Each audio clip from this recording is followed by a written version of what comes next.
Bog, ekipa moja draga, ja sam Ivana i danas mi je rođendan.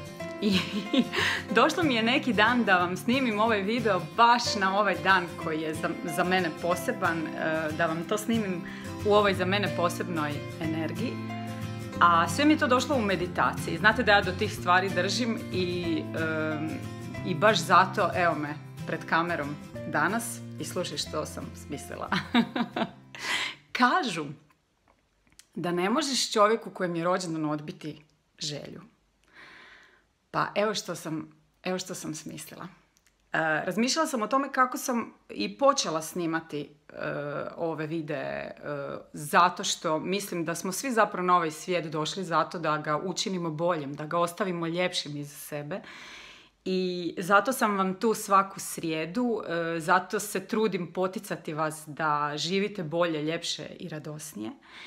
I imam ne jednu nego dvije želje danas koje mi ne možete odbiti. A ne možeš mi odbiti, družimo se stalno, svaki smo tjedan ovdje, jel ne? Malo se zafrkavam, ali dakle ovo je ideja. Voljela bih da svako od vas, a ima nas ovdje stvarno jako puno, ne znam, zaboravila sam broj. Napisat ću ga ovdje u montaži. Toliko nas ima do ovog trenutka.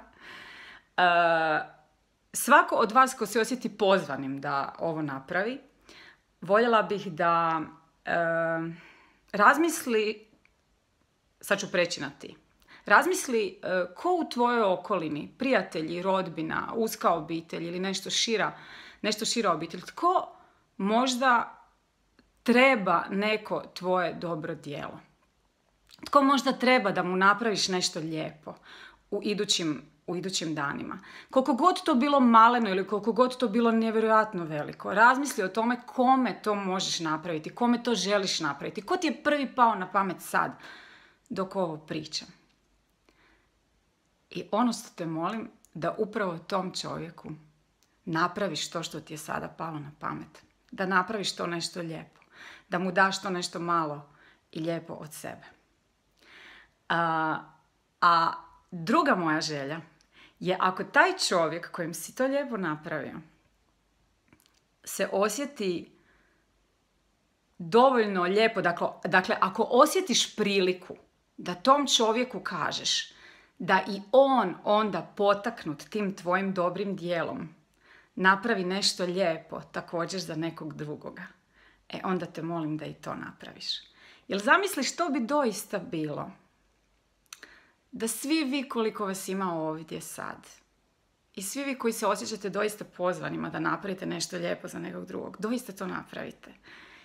I što bi onda bilo da ti drugi ljudi također nešto naprave lijepo i da im onda kažeš da i oni tim trećim ljudima kažu da nek naprave nešto lijepo nekom drugome i da se to širi i širi i širi.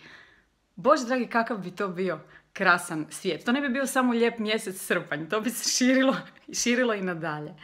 Dakle, ono što je naš zadatak ovdje, a pogotovo svih vas koji me predano slušate ovdje iz tjedna u tjedan, je da ovaj svijet ostavimo ljepšim za sebe, za svoju djecu i za sve ljude oko nas.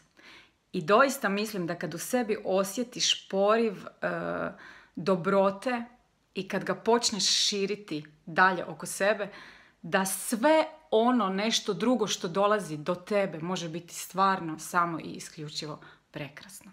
A da ne mislite da sam ja napravila samo taj drugi korak, jer ja evo sad vas potičem da napravite nešto lijepo. Napravila sam i drugi lijepi korak o kojem neću sada pričati, jer kažu da su prava dobra djela ona oko kojih se ne hvališ previše. Ja ću vas samo zamoliti da doista ako se osjetite potaknutim ovdje da to napravite. Ako se ne osjetite potaknutima, nemojte to napraviti, neće se srušiti svijet.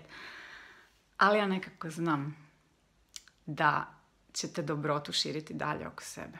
Jer to je svijet kakav nam svima želim. I ne samo za naše rođendane, nego iz dana u dan. Zamisli da takav svijet ostavimo dalje svoje djeci. Eto, hvala vam puno svima na tome što mi zapravo uljepšavate život, a ni ne znate da to radite. Osjećate samo tu neku energiju koju ja dajem vama, ali ta energija koja od vas dolazi prema meni je meni neprocjenjiva, meni je veliki dar iz srijede u srijedu. U svakom slučaju, ekipa moja, hvala vam puno svima koji ćete se osjetiti pozvanima da ovo napravite. Već sam to 3 puta rekla, mislim, Ivana, stvarno, daj se malo koncentriraj. Nije mi ovo bilo lako za snimiti, vjerujem da to isto osjećate. Ali evo jesam i šaljite to dalje. Šaljite dobre stvari, dobru energiju i drugima. Sve vas puno pozdravljam i želim vam svima da znate da je uvijek isključivo samo dobro